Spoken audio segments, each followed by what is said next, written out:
बड़ी गिरफ्तारी बताया जा रहा है। नीट सॉल्वर गैंग का एक सदस्य गिरफ्तार कर लिया गया। सॉल्वर गैंग का सदस्य पिंटू गिरफ्तार किया गया है। झारखंड के देवघर से इसकी गिरफ्तारी हुई है पिंटू की। और सॉल्वर गैंग का बड़ा सदस्य बताया जा रहा था। इसी ने ही पर्चे या इसी ने ही प्रश्न पत्र बांटे थे छात्रों को। 4 लोग और भी हिरासत में लिए गए हैं। एक बड़ी कार्रवाई हुई है, एक बड़ी गिरफ्तारी हुई है पिंटू के रूप में और पिंटू से कई राज का पता चलेगा।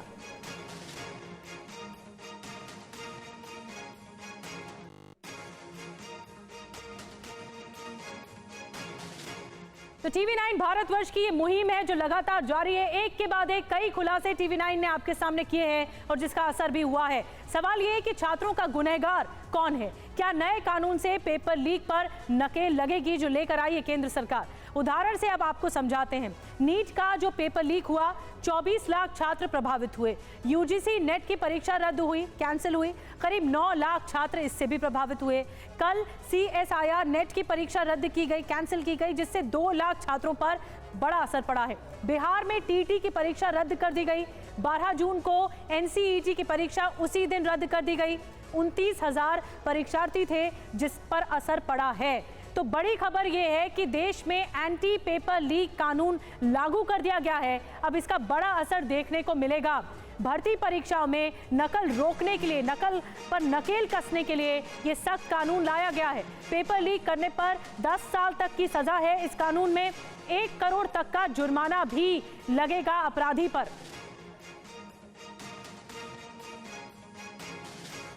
और आइए अब आपको नए कानून के बारे में बताते हैं जिसे लागू कर दिया गया नकेल कसने के लिए पेपर लीक मामले पर। नए कानून में प्रावधान क्या है देखिए। पेपर लीक में दोषी पाए जाने पर 5 साल तक की सजा होगी दोषी को, अगर दोषी पाया गया। पेपर लीक में दोषी पाए जाने पर 10 लाख तक जुर्माना लगाया जाएगा। पेपर लीक के संगठित अपराध में 10 साल तक की सजा होगी, 10 साल तक की कैद। और इसके अलावा इसके प्रावधानों में पेपर लीक के संगठित अपराध में 1 करोड़ का जुर्माना भी अपराधियों पर लगाया जाएगा। एजेंसी को संपत्ति जब्त कुर्क करने का अधिकार होगा, जो जांच एजेंसियां हैं और जो इस पूरे मामले को आगे बढ़ाएंगी। तो नए कानून में ये प्रावधान है। अब आपको बताते हैं कि नए कानून के दायरे में जो परीक्षाएं होंगी वो क्या होंगी। देखिए, UPSC इसमें आएगा, SSC इसमें आएगा, रेलवे बोर्ड इसमें आएगा, बैंकिंग बोर्ड इसमें आएगा और NTA भी इसमें आएगा, जिस पर अभी सवाल खड़े हो रहे हैं। लेकिन ये जो नया बोर्ड है उसमें इस दायरे में परीक्षाएं आएंगी और इसके बाद पारदर्शिता बरती जाएगी इस नए कानून के तहत। इसके अलावा आपको बता दें कि भोपाल से शुभम गुप्ता छात्रों के साथ मौजूद है, उनके पास चलेंगे। हमारे साथ एक और सहयोगी ध्वज आर्या भी जुड़ रहे हैं जयपुर से, उनके पास भी चलेंगे। पटना से रूपेश हमारे साथ है, क्योंकि एक के बाद एक कई खुलासे हुए और आज क्या हो रहा है ये भी बताएंगे। दिल्ली से पीयूष पांडे भी हमारे साथ हैं, चंडीगढ़ से हरपिंदर भी हमारे साथ जुड़ेंगे। तो पूरी तरह से हमारे सहयोगियों की टीम इस वक्त मौजूद है और उनसे बातचीत करेंगे। लेकिन सबसे पहले भोपाल चलते हैं, जहां पर शुभम गुप्ता छात्रों के साथ मौजूद हैं, क्योंकि ये छात्र ही हैं जो बताएंगे कि आगे भविष्य को लेकर क्या कुछ उनके जहन में सवाल चल रहे हैं। शुभम, ओवर टू यू, बातचीत कीजिए छात्रों से, क्या सवाल है उनके? निधि, मेरे साथ वो छात्राएं जिन्होंने नीट का एग्ज़ाम दिया था, लंबे वक्त से वो तैयारी कर रही थी और आप देखिए कि किस बैकग्राउंड से आती हैं, कितनी परेशानी में। आपका क्या नाम है? मेरा नाम मुस्कान भगोरिया है और मैं मिडिल क्लास फैमिली से हूँ। मेरे पापा कारपेंटर हैं और हम ही जानते हैं कि हमने कितनी मेहनत करके ये एग्ज़ाम निकाला था। अगर NTA रीनीट नहीं कराती है तो लाखों बच्चों की ज़िंदगी ख़राब हो जाएगी। ठीक है, आप बताएं आपका क्या नाम है? मेरा नाम पूजा साहू है सर। मैं छत्तीसगढ़ से आई हूँ यहाँ पढ़ाई करने के लिए और मैं नीट की तैयारी कर रही थी। लेकिन सर NTA ने इतना बड़ा गलत किया है। एक तो पेपर इसके वो भी लीक हुआ, उसका भी उनने कुछ एक्शन नहीं लिया और तो ना तो वो कुछ बता रहे हैं कि क्या कैसा करेंगे। रीनीट होने का भी उनने डेट पे डेट दिए जा रहा है। 8 जुलाई का टाइम दे दिया है उनने। कितने परेशान हैं आप और ख़ास तौर पर आपके पेरेंट्स भी? बहुत परेशान है। वो इतने छोटे गांव से हम लोग आए हैं, नीट की तैयारी कर रहे हैं और यहाँ रीनीट पेपर ही वो हो रहा है। नीट रीनीट होना ही चाहिए। कुछ और भी स्टूडेंट्स हैं, आपसे बात करते हैं। आपका क्या नाम है? मेरा नाम साहिबा मिर्ज़ा है और मैं यूपी से आई हूँ। यूपी से आए आप यहाँ पढ़ाई करने? जी, यूपी से हूँ। बट हमने इतनी मेहनत की लेकिन लग नहीं रहा है देख कर कि हमारा रिज़ल्ट ऐसा आया है और रीनीट होने का भी कोई चांसेस नहीं है। डेट पे डेट आ रही हैं, तो हमें तो रीनीट चाहिए या रीचेकिंग चाहिए। आप? मेरा नाम अनुराधा साहू है। हमें भी रीनीट चाहिए, इतनी मेहनत करिए, 1 साल लगाए, ऊपर से पेपर भी लीक हो गया और हमें डबल की से रीनीट चाहिए। अब आप लोग क्या चाहते हैं? रीनीट होना चाहिए। रीनीट। हाँ रीनीट। आप लोग? रीनीट होना ही चाहिए। रीनीट होना ही चाहिए। रीनीट होना ही चाहिए। आपसे बात करते हैं सर, यहाँ आ जाइए। आप बताइए, सारे स्टूडेंट्स का भविष्य खतरे में है, क्या कहेंगे, कितने परेशान? देखिए बच्चे बहुत ज़्यादा परेशान हैं। अलग अलग गांव से मध्य प्रदेश में बच्चे तैयारी करने आते हैं। आज के समय हमारे देश का किसान आज हिम्मत कर रहा है बच्चों को बाहर भेजने के लिए, पढ़ाने के लिए, लेकिन जब उसके साथ ऐसा होता है कि पेपर लीक की उसको सुनाई देता है या उसको पता चलता है कि पेपर में स्कैम हुआ है, तो उसका मनोबल टूटता है। ये एनटीए का जो स्कैम है कोई छोटा मोटा स्कैम नहीं है, बहुत बड़े स्तर पे हुआ है और इसमें कई सारे ऐसे बच्चे हैं जिनकी रैंक डबल ट्रिपल इन्फ्लेट हो गई है। मतलब कि जहाँ 600 650 वाला बच्चा सोचता था कि मुझे एम्स मिल जाए, आज वो सोच रहा है कि मुझे एमबीबीएस में एडमिशन भी मिलेगा या नहीं मिलेगा। ट्रिपल रैंक में अंतर आया है। कल 23 जून को रीनीट होने वाला है। ये उन बच्चों के लिए होने वाला है जिन लोगों ने 1560 बच्चों ने जिन्होंने कोर्ट में केस किया था कि हमारा एग्ज़ाम ऑल में टाइम वेस्ट हुआ है। मैं आपसे पूछना चाहता हूं कि उन बच्चों का क्या कसूर हमारे देश के, जिनके पास लीगल एडवाइज़र नहीं थे, जो कोर्ट में केस नहीं कर सकते थे, उनका भी टाइम वेस्ट हुआ है। जब रीनीट का मौका उनको मिल रहा है तो फिर इन आम बच्चों को क्यों नहीं मिल रहा है? देखिए निधि, ये भी एक बड़ा मुद्दा है कि वो स्टूडेंट्स 1500 से ज़्यादा जो अपने लीगल एडवाइज़र के ज़रिए, वकील के ज़रिए कोर्ट का दरवाज़ा जिन्होंने खटखटाया, उनका तो रीनीट हो रहा है, मगर ये स्टूडेंट किसी के पिता मजदूर हैं, किसी के कर्मचारी हैं, किसी के किसान हैं, तो कोर्ट तक नहीं जा पाए, उन स्टूडेंट्स का क्या रीनीट? जी, कानून को लेकर क्या कह रहे हैं? जो नया कानून लेकर आई है सरकार, क्या भरोसा है छात्रों को? आप लोगों को सरकार पर भरोसा है? जो नया कानून भी सरकार लेकर आई है उस पर भरोसा हो रहा है अब आपको? अगर वो ऐसा कर रहे हैं तो बिल्कुल भरोसा नहीं हो रहा है, क्योंकि वो ने तो मजाक समझ के रखा है ना। जो भाई गरीब व्यक्ति है, जो नहीं कर पा रहा है, जाकर कोर्ट तक नहीं पहुंच पा रहा है, उनकी तो कोई सुनवाई नहीं हो रही है। बहुत जिनके पैसे हैं, जो कर सकते हैं छात्र, और रीनीट की बात कर रहे हैं, यानी नीट परीक्षाएं दोबारा हो, इन नीट परीक्षाओं को रद्द किया जाए जो हो चुकी हैं। और नीट तो सबसे बड़ा कॉम्पिटिटिव एग्जाम होता है डॉक्टर्स बनने के लिए, लेकिन 9 दिनों में 3 परीक्षाएं रद्द भी हो चुकी हैं। जयपुर से ध्वज भी हमारे साथ हैं। शुभम, मैं आऊंगी आपके पास। ध्वज, आप बताइए, वहां पर छात्रों से जब आपने बातचीत की तो क्या कह रहे हैं छात्र? वहां पर भी यही चाहते हैं कि नीट के एग्जाम दोबारा हो? देखिए, नीट और जो नेट का एग्ज़ाम है, जिस तरीके से जो स्थितियां बनी है और जो परिस्थितियां बनी हैं पूरे देश भर में, उसके बाद में नया कानून लाया गया। उस कानून को लेकर सबसे पहले बात करेंगे। क्या नाम है आपका? और ये जो नया कानून आया है जो 5 साल की सज़ा है, 1 करोड़ रुपए तक का जुर्माना, इसको लेकर सबसे पहले बताइए। जी, मेरा नाम मुकेश है। और कानून तो देखो आते हैं और आते रहेंगे, लेकिन कानून का पालन ज़रूरी है। कानून का पालन होता ही नहीं, क्योंकि अभी देखते हैं एनटीए ने जितनी एग्ज़ाम करवाए लगभग सारी कैंसिल हुई हैं या फिर घोटालेबाजी का आरोप लगा सही भी लगा है, क्योंकि नीट में घोटाला हुआ, अभी नेट का एग्ज़ाम था उसमें बहुत बड़ा घोटाला हुआ है। तो ऐसे तो फिर यूथ जो पढ़ता है, स्टूडेंट दिन रात पढ़ता है, मेहनत करता है, वो तनाव में आ जाएगा। मानसिक तनाव तो स्वाभाविक ही आना आएगा ही। तो ये है, कानून ले आओ, लेकिन कानून का पालन होना ज़रूरी है। लेकिन परीक्षार्थी के सामने सबसे बड़ी समस्या ये होती है कि दूर से आता है, अगले शहर से आता है, फिर यहाँ पर आके पढ़ाई करते हैं और काफ़ी जो पैसा है उनका खर्च होता है, लेकिन अचानक से उसको सुनने को मिलता है कि पेपर लीक हो गया और एग्ज़ाम कैंसिल हो गया। जो 18 को आपने दिया, नेट का एग्ज़ाम दिया आपने, 18 को 19 को कैंसिल हो गया। इस पर देखो, एग्ज़ाम देता है स्टूडेंट तो एक खुशी भी होती है, और जब वो कैंसिल होता है तो उससे बड़ा दुर्भाग्य क्या होगा उस स्टूडेंट के लिए? दुर्भाग्य ये होता है अगर वो अच्छा एग्ज़ाम गया उसका, फिर वो कैंसिल होता है तो फिर उसको दोबारा तैयारी करनी पड़ती है, पैसे ख़राब होते हैं, समय ख़राब होता है, वो आगे और तैयारी किसी और के करता तो वो ख़राब होता है। हर चीज़ में मानसिक रूप से विकलांग हो जाता है। तो ये है कि एग्ज़ाम कैंसिल ये कोई समस्या का समाधान नहीं है।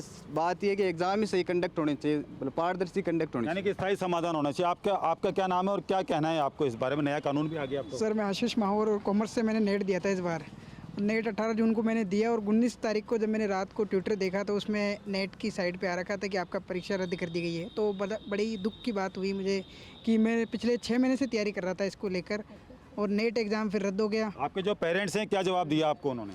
पेरेंट्स तो यही कह रहे थे कि हम आपके लिए पैसे भेजते हैं और कि 10,000 रुपये मंथली खर्च होता है मेरा यहाँ पर, ठीक है। क्योंकि रहने खाने का। और ध्वज आप बने यानी रहिए। शिक्षा बहुत महंगी हो गई है। और ये दरअसल नेट इस पूरे मामले के बाद, इस पेपर लीक के बाद भरोसा छात्रों का टूटा है और इसीलिए कानून लेकर तो आई है सरकार, लेकिन भरोसा नहीं बढ़ पा रहा है। पटना की बात करें तो इस पूरे पेपर लीक मामले में एपिसेंटर जो है वो बिहार रहा।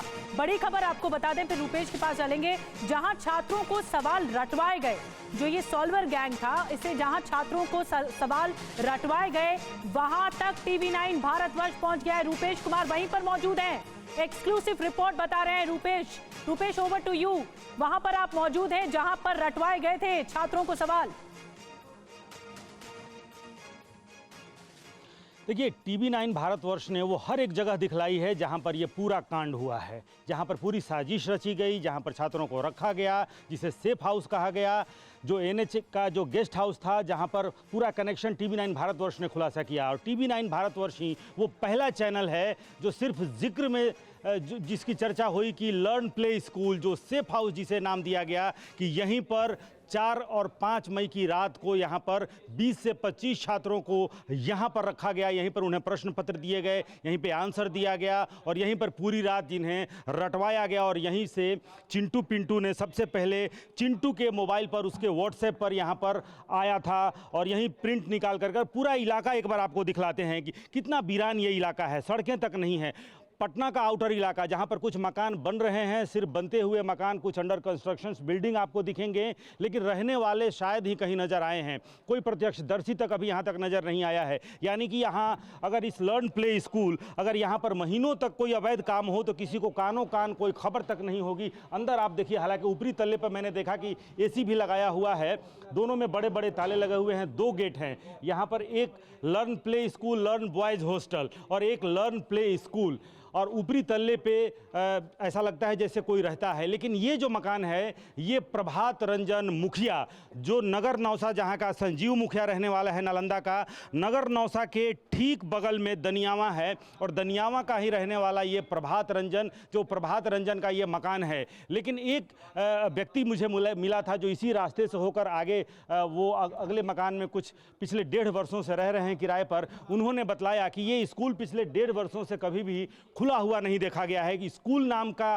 कोई यहाँ पर संस्थान नहीं है जहाँ पर बच्चे आते हों, जहाँ पर पठन पाठन होता हो। यानी कि सिर्फ एक आई वॉश के लिए कहीं ना कहीं ये लर्न प्ले स्कूल नाम दे दिया गया है। और ऐसा लगता है कि सिर्फ नीट एग्जाम पेपर नहीं लीक नहीं, बल्कि जितने तरह के पेपर लीक होते हैं जिनसे पटना का कनेक्शन है, उसका ये सेफ हाउस है। और ये जो पूरा गिरोह है, चाहे वो संजीव मुखिया हो, प्रभात रंजन मुखिया हो, चिंटू हो, पिंटू हो, सबका कनेक्शन नालंदा से है। ये जो मकान है जिसके नाम पर ये मकान है, ये प्रभात रंजन का मकान है। प्रभात रंजन भी दनियावा के मुखिया हैं और दनियावा नगर नौसा का से ठीक सटा हुआ इलाका है। नगर नौसा इसलिए मैं कह रहा हूं कि नगर नौसा का ही रहने वाला संजीव मुखिया के राइट लेफ्ट हैंड है चिंटू और पिंटू, जिसमें चिंटू की गिरफ्तारी अभी देवघर से हुई है। लेकिन हम यहाँ तक बहुत बॉयज हॉस्टल भी लिखा हुआ है, क्या बॉयज हॉस्टल भी चल रहा था यहाँ पर? आप कह रहे हैं ऊपर वाले माले पर कोई रहता है? जी हाँ, देखिए बिल्कुल मैं यहाँ पर आपको दिखलाता हूँ। ये लर्न बॉयज हॉस्टल यहाँ पे लिखा हुआ है, द रियल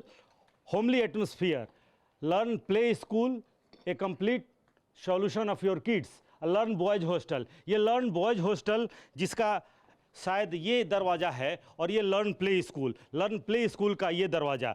और ऊपर से अगर हम आपको दिखलाएं तो ऊपर एक आशुतोष नाम के व्यक्ति काफ़ी दिनों तक वो किराए पे यहाँ पे रहे हैं। आसपास के लोगों ने ये बताया, हालांकि आसपास बहुत लोग नहीं रहते हैं, लेकिन एक मकान है जहाँ एक पंडित जी रहते हैं। उन्होंने बतलाया कि ऊपर एक बार पूजा पाठ के क्रम में वो ऊपर गए थे, हालांकि वो भी पिछले दिनों से यहाँ नदारद हैं। लेकिन आशुतोष नाम के एक व्यक्ति अपने परिवार के साथ, 2 बच्चे और पत्नी के साथ यहाँ पर रहते रहे हैं, लेकिन फिलहाल वो भी नहीं हैं और उनका कहना था कि वो यहाँ पे किराए पे रहते हैं। लेकिन नीचे ये जो learn play school, learn boys hostel यहाँ पे लिखा हुआ है, learn boys hostel, learn play school, ये पूरी तरह से वो अड्डा है जिसे सेफ हाउस कहा जा रहा है। लेकिन इस पूरे गैंग का ये अड्डा है और यहीं पर रह करके वो तमाम काम, इस बार भले ही ये खुलासा हुआ है कि यहाँ पर 20 से 25 छात्रों को यहाँ पे रखा गया। जो पूछताछ हुई छात्रों से, पूछताछ के क्रम में चाहे वो आयुष राज हो या फिर शिवनंदन हो या फिर अनुराग यादव हो, उनसे पूछताछ के क्रम में इसका पता चला है जिसे सेफ हाउस कहा जा रहा है। और तमाम बातों का जब खुलासा हुआ है तब इसका जिक्र आया है। अब पुलिस इस बात की जरूर तहकीकात करे कि क्या सिर्फ नीट पेपर लीक मामले में इस सेफ हाउस का इस्तेमाल हुआ है, लेकिन इस पूरे इलाके को देखते हुए, जितना दुरूह ये इलाका है, दुर्गम एक तरह से कहें, पटना का आउटर है, ना सड़क है, यहाँ तक आना भी बहुत मुश्किल, लोगों को कुछ पता भी नहीं है कि इस इलाके में कोई एक बात और बताइए, जो संजीव मुखिया बताया जा रहा है, किंगपिन इसका, क्योंकि TV9 भारतवर्ष ने हर एक उस ठिकाने को, हर एक उस बात को, जो छोटी बात जो पेपर लीक से जुड़ती हो, ना सिर्फ उन बातों को बल्कि उन ठिकानों को, उन अड्डों को, उन जगहों को, उनसे जुड़े हुए लोगों को, चाहे वो मंत्री जी हो, संतरी जी हो या फिर चपरासी संजीव मुखिया ही को ना हो, उस व्यक्ति को, उनकी बातों को, उनके कनेक्शन को और उनके अड्डों को हमने दिखाया है। लिहाजा हम पहुंच गए लर्न प्ले स्कूल, जिसे सेफ हाउस कहा जा रहा है, और यहीं पर 4 और 5 मई के दरमियानी रात यहाँ पर 20 से 25 की संख्या में, और सबको अलग अलग जिम्मेदारी दी गई थी। सिकंदर यादव की अलग जिम्मेदारी थी। सवाल ये जरूर है कि क्या ये सेफ जोन यहाँ पर बना था। उसी तरह अमित आनंद के साथ 7 बच्चे थे, वो अपने बच्चों को कलेक्ट करके फिर यहाँ पर लेकर के यहाँ पर पहुंचे थे। नीतीश कुमार की अलग जिम्मेदारी थी, नीतीश कुछ बच्चों को लेकर, कुल मिलाकर के जो पूछताछ में जो इकबालिया बयान है उसमें 20 से 25 बच्चों का जिक्र आया है, जिसमें से 4 बच्चे गिरफ्तार हैं। 4 छात्रों को गिरफ्तार करके अभी बेल जेल में हैं। उनके भी इकबालिया बयान है कि उनको मुझे लगता है रुपेश तक आवाज नहीं पहुंच रही है, और यहीं पर उन्हें क्वेश्चन पेपर दिए गए। रुपेश तक आवाज नहीं पहुंच रही। मैं दोबारा रुपेश आपके पास आऊंगी। बहुत डिटेल में जानकारी रुपेश दे रहे हैं जिस जगह पर ये सवाल रटवाए गए थे छात्रों को, और ये एक बहुत संगीन आरोप सॉल्वर गैंग पर लगा। रुपेश के पास दोबारा चलेंगे, मुझे लगता है उनका फोन कट गया है और वो सुन नहीं पा रहे हैं सवाल को। जी रुपेश आप बताइए। जी रुपेश सुन पा रहे हैं आप? जी बिल्कुल सुन पा रहे हैं। रुपेश, एक सवाल ये जरूर है जो जानना चाहते हैं दर्शक, ये जो सॉल्वर गैंग का खुलासा किया आपने, ये सॉल्वर गैंग यहाँ पर आया था, ये सेफ जोन बनाकर रखा हुआ था?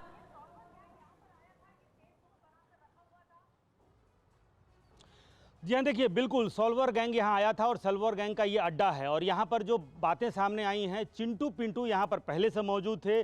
चिंटू पिंटू की ही निगरानी में उन्होंने ही यहाँ पर सारी व्यवस्था कर रखी थी। और सिकंदर यादव अपने 5 बच्चों को लेकर यहाँ पर पहुँचा था। सिकंदर यादव, जिसका एक रिश्तेदार है अनुराग यादव, सबसे पहले सिकंदर यादव ने अनुराग यादव और उसकी माँ को जो NH का गेस्ट हाउस है वहाँ पर रखा था, लेकिन वहाँ से 5 बच्चों को इकट्ठा करके सिकंदर यादव भी यहाँ पहुँचा था, अमित आनंद भी अपने बच्चों को लेकर यहाँ पहुँचा था, नीतीश कुमार भी अपने बच्चों को लेकर यहां पहुंचा था। जहां पर पहले से चिंटू और पिंटू जो संजीव मुखिया के दाहिने हाथ हैं वो यहां पर मौजूद थे।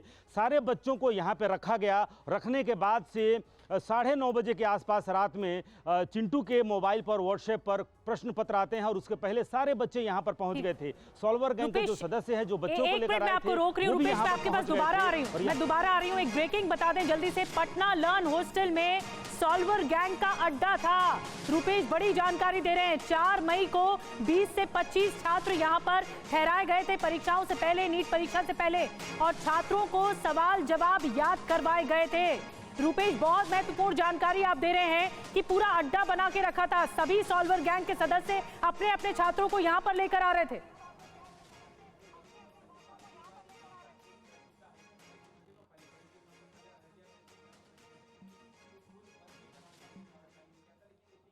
रुपेश आप सुन पा रहे हैं? जी हाँ, देखिए बिल्कुल। और ये बहुत महत्वपूर्ण जानकारी है। जी हाँ, बहुत महत्वपूर्ण जानकारी है। और हम आपको एक बार और ऊपर लेकर के चलते हैं। हम एक बार और कुछ और तस्वीरें हम आपको दिखलाने की कोशिश करते हैं। यहाँ पर अगर आप देखें तो जितने मकान हैं आसपास के इलाके में, ये सामने का मकान है, और ऊपर हम दिखलाते हैं, ऐसा लगेगा कि यहाँ पर कुछ लोगों के रहने की निशानदेही जरूर आपको दिखेगी। और ये वो मकान है सामने, ये जो लर्न प्ले स्कूल आपको दिख रहा है, ये नीचे लर्न प्ले स्कूल है, और ऊपर जिस तरीके से थोड़ी सी हरियाली दिख रही है, और वहाँ पर ऐसा निशान दिख रहा है कि ऊपर कुछ दिनों पहले तक यहाँ पर लोग रहते आए हैं। जो एक मुझे पता चला कि आशुतोष नाम के व्यक्ति यहाँ पर रहते आए हैं। लेकिन आसपास का आप इलाका देखिए, कूड़े का ढेर है, और पूरा वीरान, खाली ज़मीनें हैं। कुछ दूर पर आप देखेंगे तो कुछ मकान वहाँ पर बनते हुए आपको दिखलाई देंगे। यानी कि एक तरह से जिसे सेफ हाउस कहा जा रहा है, ये जो अवैध काम करने वाले लोग हैं उनके लिए बिल्कुल मुफीद जगह है, मुफीद माहौल है उनके लिए। ना आसपास कहीं ज़्यादा आबादी है, ना ज़्यादा लोग हैं। आप सामने भी ये मकान देखिए, सिर्फ ये मकान बन ही रहा है। और यहाँ पर ये बताइए, क्या ये मकान कुछ कोई रहता है यहाँ? इधर आइए। जी यहाँ पर हैं, यहाँ है। आप लोग क्या कर रहे हैं? काम कर रहे हैं, मकान बना रहे हैं? जी जी जी। इसमें कोई कभी देखिए कितने दिन से यहाँ मकान बना रहे हैं? करीब 10-15 दिन से हैं। तो यहाँ कोई दिखा इस मकान में? तो नहीं दिखा, नहीं दिखा है। अभी तक कोई नहीं दिखा? नहीं, हमें नहीं दिखा। आप लोग कितने दिन से काम कर रहे हैं? 15-20 दिन से कर रहे आप क्या मिस्त्री हैं या लेबर? मिस्त्री हैं। मिस्त्री है, राज मिस्त्री। जी। तो यहाँ किसी को देखा नहीं? नहीं, हमने नहीं देखा है। तो ये 15 दिन से ये राज मिस्त्री इस मकान में यहाँ पे काम कर रहे हैं, लेकिन किसी व्यक्ति को यहाँ पर नहीं देखा है। और इसी तरह से, और मैं इसलिए दिखलाना चाह रहा हूँ कि कितना ये सेफ हाउस उस गैंग के लिए कितना सेफ है। जितना दुरूह होगा, जितना दुर्गम होगा अवैध काम करने वालों के लिए, वो बहुत सबसे ज़्यादा वो सेफ़ होता है, लिहाजा इसे सेफ़ हाउस नाम दिया गया। लेकिन यहाँ तक पहुँचने का हमारा मकसद ये था कि पुलिस ये पता लगाए। सिर्फ पूछताछ के क्रम में इस लर्न प्ले स्कूल का जिक्र तो ज़रूर आया है, लेकिन पुलिस ये पता लगाए कि क्या सिर्फ नीट पेपर लीक के मामले में ही इसका इस्तेमाल हुआ है, या फिर ये जो सॉल्वर गैंग है, ये गैंग और भी जो पेपर लीक हुए हैं जिनका लिंक जुड़ा है पटना से, क्या उसका इस्तेमाल, क्या इस सेफ हाउस का इस्तेमाल, क्या इस learn play school, learn boys hostel का इस्तेमाल पहले भी होता आ रहा है। ये तमाम बहुत अहम बातें हैं जो पुलिस के लिए भी, और पुलिस जो कड़ियों से एक एक कड़ियों को जोड़ करके आगे बढ़ रही, इतने बड़े खुलासे हो रहे हैं। झारखंड से एक मिस्टीरियस कॉल आता है और उस कॉल के आधार पर झारखंड नंबर की एक डस्टर गाड़ी की पहचान की जाती है, और उसके बाद से उसी कड़ी को जोड़ते हुए ये इतना बड़ा खुलासा होता है। आप देखिए यहाँ पर नीचे देखिए, नीचे ये लर्न प्ले स्कूल है, लर्न बॉयज़ हॉस्टल, और उसका ये जो ऊपरी तल्ला है, ऊपरी तल्ले के जो कमरे हैं उसमें पर्दे भी लगाए हुए हैं। उसमें जो दिख रहा है उससे ये पता लगाना बहुत मुश्किल नहीं है कि यहाँ पर लोग रहते आए हैं। लेकिन फिर से ये बतलाना बहुत अहम है कि प्रभात रंजन मुखिया, जो संजीव मुखिया के गांव नगर नौसा के गांव के ठीक बगल में जो दनियावा है, वहां का ये मुखिया है और उसी मुखिया का ये मकान है। यानी कि इन लोगों ने एक बड़ा गैंग बना रखा है, और मेरठ से लेकर के, उत्तर प्रदेश से लेकर के, और बिहार और नालंदा जो कि पहले रंजीत डॉन की वहाँ भूमि रही है, रंजीत डॉन ने वहाँ से यही कुछ किया, और उसी नालंदा से फिर एक बार इतने बड़े सॉल्वर गैंग का खुलासा हो रहा है, जहाँ सिपाही भर्ती घोटाला हो, अमीन भर्ती का पेपर लीक हो, तमाम तरह के जो बिहार में पिछले दिनों जो बीपीएससी शिक्षक भर्ती परीक्षा हुई, उसमें संजीव मुखिया का बेटा अभी भी जेल में है, जो डॉक्टर शिव है, जो खुद उसने एमबीबीएस कर रखा है। अब जाहिर सी बात है उसकी भी जाँच होनी चाहिए कि क्या वो एमबीबीएस इसी सॉल्वर गैंग के थ्रू, क्योंकि वो सॉल्वर गैंग के जो एक तरह से किंगपिन है संजीव मुखिया, उसका बेटा है डॉक्टर शिव, वो बीपीएससी शिक्षक जो पेपर लीक हुआ था उस मामले में अभी भी बेउर जेल में बंद है। और इस पूरे गिरोह का ये अड्डा जहां पर TV9 भारतवर्ष पहुंचा है, इस अड्डे तक अब तक किसी की पहुंच भी नहीं हुई, लेकिन सिर्फ जिक्र में आया, सिर्फ सुनने में आया कि कोई एक लर्न प्ले स्कूल है जहां पर रख करके छात्रों को यहां पर रटवाया गया, प्रश्न पत्र यहीं मिले। ये कहानियों की शक्ल में ज़रूर सब जगह था कि लर्न प्ले स्कूल कोई है जो रामकृष्णा नगर में स्थित है, लेकिन यहाँ पर आप देखिए ये बगल में भी खाली ज़मीन जहाँ पर ये वीरान पड़ी हुई है, यहाँ तक जाने का शायद रास्ता नहीं है, लेकिन अंदर एक बार हम आपको दिखलाते हैं यहाँ किस तरह से ये ट्रेडमिल भी आपको दिख रहा होगा। यानी कि यहाँ लोग रहते रहे हैं। हालांकि यहाँ आप अगर देखें एक ट्रेडमिल दिख रहा है, कुछ कुर्सियां यहाँ पे दिख रही हैं, कुछ स्लीपर्स भी यहाँ पे दिख रहे हैं, यानी कि लोग रहते आए हैं। लेकिन मेरी जो जानकारी है, मेरी जानकारी के अनुसार यहाँ पर पिछले 1.5 साल से, कम से कम पिछले 1.5 साल से यहाँ पर स्कूल जैसी कोई चीज़ तो नहीं रही है, स्कूल जैसी कोई चीज़ यहाँ पर नहीं रही है। यानी कि ये एक आई वॉश के लिए इसे बॉयज़ हॉस्टल और लर्न प्ले स्कूल का नाम दिया गया है, क्योंकि यहाँ पर कभी अगर छात्र आएँ तो किसी को शंका सुबह न हो कि यहाँ पर स्टूडेंट्स क्यों आ रहे हैं। लेकिन जो लोग हैं उन्होंने बतलाया कि इस पूरे इलाके में कोई स्कूल नाम की कोई जगह हो जहाँ पर बच्चे आते जाते रहे हों, स्कूल जैसी कोई चीज़ हो, ये किसी ने यहाँ पर देखा नहीं है कि यहाँ पर स्कूल भी रहा है। इसका मतलब है कि इस पूरे गैंग ने पूरी प्लानिंग के साथ, पूरी तैयारी के साथ यहाँ पर कि उनका क्या धंधा है और उस धंधे में किसी ऐसी जगह की दरकार होगी, किसी ऐसे जगह की उन्हें ज़रूरत पड़ेगी और अपनी दरकार, इस गैंग ने अपनी दरकार अपनी ज़रूरत के हिसाब से एक मकान का चयन किया जो वीराने में हो, जहाँ पर पहुँचना उतना आसान नहीं हो, जिसका पता कोई नहीं बता सके, जहाँ पर बच्चों को रख करके हर वो अवैध काम जो पुलिस के नज़र से छुप कर किए जाने चाहिए उनको यहाँ पर अंजाम दिया जा सके। और इसीलिए इस लर्न प्ले स्कूल को इस जगह पे यहाँ पे लर्न प्ले स्कूल का नाम दिया गया, जहाँ पर फिलहाल ये खुलासा हुआ है कि नीट पेपर लीक के मामले में जो 4 और 5 मई की पूरी रात यहाँ पर छात्रों को रख करके प्रश्न पत्र और आंसर जो रटवाए गए वो यहीं पर हुआ था। तो बड़ी खबर दे रहे हैं इस वक्त रूपेश कुमार, और TV9 भारतवर्ष पहला चैनल है जो ये जो सॉल्वर गैंग जहां पर रुका हुआ था, जिन सॉल्वर गैंग ने छात्रों को प्रश्न रटवाए, सवाल रटवाए और वो वहीं पर ही अड्डा बनाकर रखा हुआ था। पटना का ये जो हॉस्टल है, बॉयज़ हॉस्टल है, वहीं पर ही अड्डा बनाकर रखा हुआ था। वो तस्वीर रूपेश हम तक पहुंचा रहे हैं। रूपेश, एक बार फिर से दर्शकों को आप ये बताइए कि 4-5 की जो ये रात थी उस दौरान क्या क्या हुआ था, कितने लोग यहाँ पर मौजूद थे, सॉल्वर गैंग के कितने सदस्य यहाँ पर मौजूद थे? आपने सबका नाम लिया, आपने सिकंदर, नीतीश, ये जो अमित आनंद, इसका नाम भी लिया। ये तमाम सॉल्वर गैंग जो कि रडार पर हैं EOU के टीम के, क्या हुआ था 4-5 की रात को?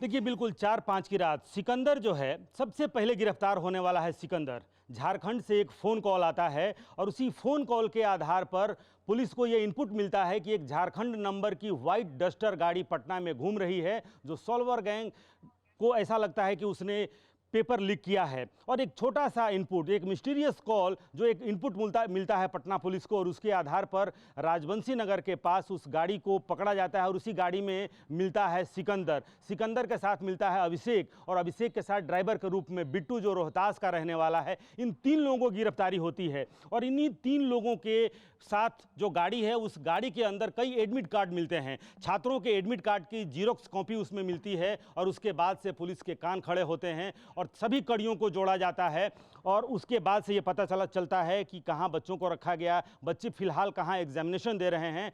पुलिस एक टीम बनाती है और वो टीम पहुंच जाती है हर एग्जामिनेशन सेंटर पर। परीक्षा खत्म होने के बाद 4 छात्रों को गिरफ्तार किया जाता है। उनसे पूछताछ करने पर वो फिलहाल मौखिक रूप से ये स्वीकार करते हैं कि हाँ, उन्हें प्रश्न मिला था, आंसर मिला था और वो रट कर यहाँ पर आए हैं। और हूबहू जो आयुष राज ने बताया कि हूबहू 100% प्रश्न वही पाए गए हैं जो उन्होंने पूरी रात यहाँ पर रटा है। और आयुष राज ने सबसे पहले लर्न प्ले स्कूल का नाम लिया था, ताकि हालांकि उसने ये खुलासा नहीं किया था कि किसी एक जगह पर, क्योंकि ये जो गैंग है ये एहतियात बरतता है कि किसी को ये पता न चले कि किस इलाके में है। सबसे बड़ा जो क्रैकडाउन है वो हमारे सहयोगी रूपेश कुमार ने किया।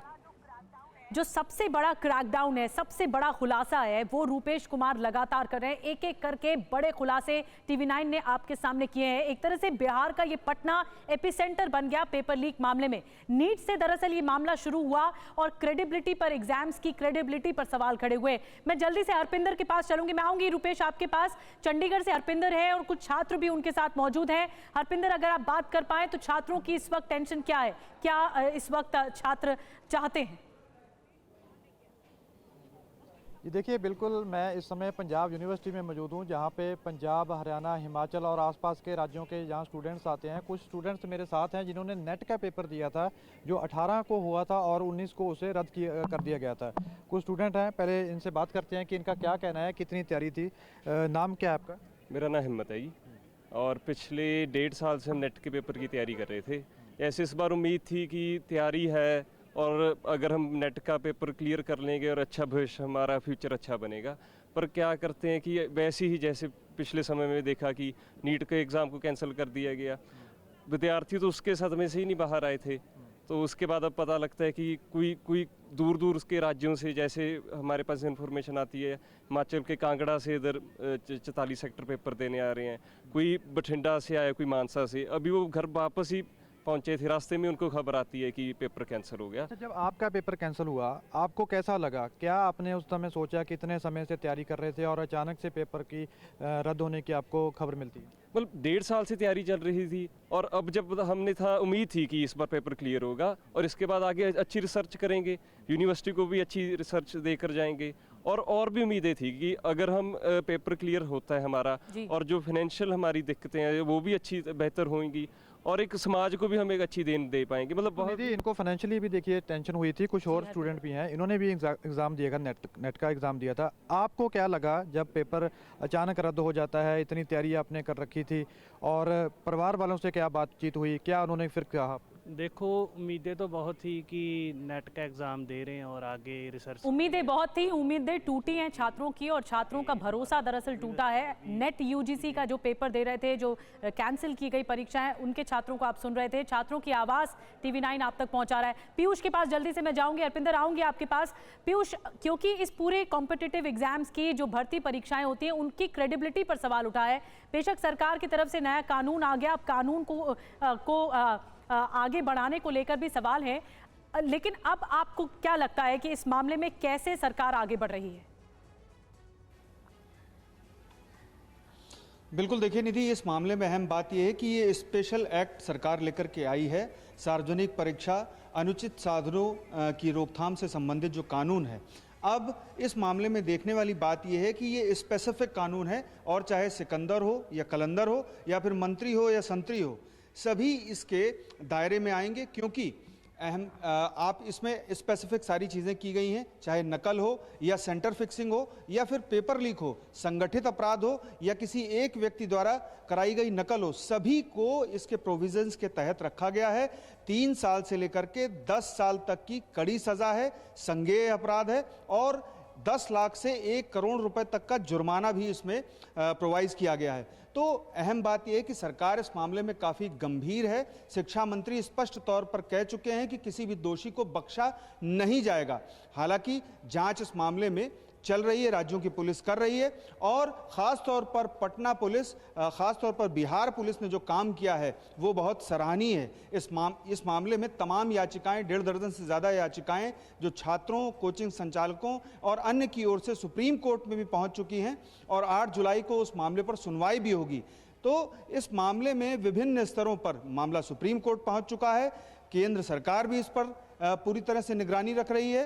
तो अब किसी भी तरह से दोषी बच नहीं सकते और भविष्य के लिए सरकार ये कानून लेकर के आई है ताकि ऐसी हिम्मत करने से पहले, ऐसी कारगुजारी करने से पहले आदमी 100 बार सोचे कि उसके खिलाफ एक सख्त कानून है। हालांकि ये ज़रूर कहूँगा कि इस कानून का सही तरीके से इम्प्लीमेंशन हो और अगर सही तरीके से इम्प्लीमेंशन होगा तो सरकार पर और सिस्टम पर बच्चों का भरोसा एक बार फिर से कायम होगा। बिल्कुल, और सीधी सी बात है, जो अपराधी है उसके अंदर भी डर पैदा होगा आगे इस तरह पेपर लीक करने से पहले, क्योंकि नकेल कसने की कोशिश की गई है। जल्दी से जयपुर चलते हैं, ध्वज के पास। ध्वज, नए कानून को लेकर लोग समझ तो रहे हैं इसका इम्प्लीमेंटेशन जरूरी है, लेकिन छात्रों से जब आपने बात की हो तो उनको क्या लगता है, क्या ये कारगर साबित होगा, क्या सिस्टम दुरुस्त होगा इससे? बिल्कुल, मेरे साथ कुछ छात्र हैं, इनसे जानते हैं कि नए कानून को लेकर क्या सोच रहे हैं। नया जो कानून आया है उसको लेकर आपका क्या सोच रहे हैं? देखो सर, कानून तो आते रहते हैं, कानून आएंगे, कानून का इम्प्लीमेंटेशन है जो लागू है वो सही ढंग से होना चाहिए। और इसमें कानून के साथ साथ जो पेपर लीक किया है, सरगनाए हैं, सरकार के चाहे कार्मिक को कोई भी हो, सबको अभी कटघरे में खड़ा करना चाहिए, क्योंकि इन्हीं की फेलियर है। सरकार का फेलियर मानना पड़ेगा, एक्सेप्ट करना पड़ेगा। ये सरासर सरकार का फेलियर है, एजेंसियों का फेलियर है, कार्मिकों का फेलियर है, इस पर कार्रवाई करनी पड़ेगी। ये जो कानून आया है इसको लेकर आपका क्या कहना है, किस तरीके से सोचते हैं, क्या इससे कुछ राहत मिलेगी? सर, इससे राहत तो मिलेगी, पर अब तक जो इतना तनाव दे दिया गया नेशनल टॉर्चर एजेंसी के द्वारा, तो वो पहले ही जो तैयारी कर रहे हैं, प्रिपरेशन कर रहे हैं, और जो ये 3 भर्तियां हैं, 3 भर्तियां इन्होंने कैंसिल किया है और जो जिन्होंने पेपर आउट किया है वो खुले में घूम रहे हैं। 5-5 हज़ार रुपये में इसका NTA का पेपर मिल रहा है। लोगों का इससे विश्वास उठ गया है। अब बिल्कुल भरोसा उठ गया। आपका क्या कहना है ये जो नया कानून आया? सर कानून बनना अच्छी बात है, लेकिन कानून पे जैसे भ्रष्टाचार किया, अब 1 करोड़ रुपए का जुर्माना लगा दिया, 5 साल की सज़ा। अब 1 करोड़ का जुर्माना उसने तो कमा लिया, चला जाएगा, उसने इतनी कमाई कर ली कि उसकी ज़रूरत ही नहीं नौकरी की फिर वो। तो इसलिए जैसे प्राचीन अंग्रेजों के ज़माने में जो काले पानी की सज़ा होती थी, वैसे काला पानी की सज़ा हो कर्मचारियों को, तब पता चलेगी कि काले पानी की सज़ा की डिमांड की है। आपका क्या कहना है? नया कानून आया, कुछ रोक मिलेगी? आप इससे जो है कितने संतुष्ट हैं? देखो, देश कानून बनाता है, लेकिन कानून देश ही उसका पालन नहीं करता, नहीं सरकार ही उसका पालन नहीं करती, तो आम जनता तो कैसे हर तरफ से यही आवाज उठ रही है कि सरकार के सिस्टम को क्लीन किया जाना चाहिए। शिक्षा मंत्री धर्मेंद्र प्रधान से जब हमने बातचीत की थी तो उनकी तरफ से भी कहा गया था कि एनटीए में समीक्षा की जरूरत है और ये बात, इसी बात को लेकर सरकार प्रतिबद्ध भी है।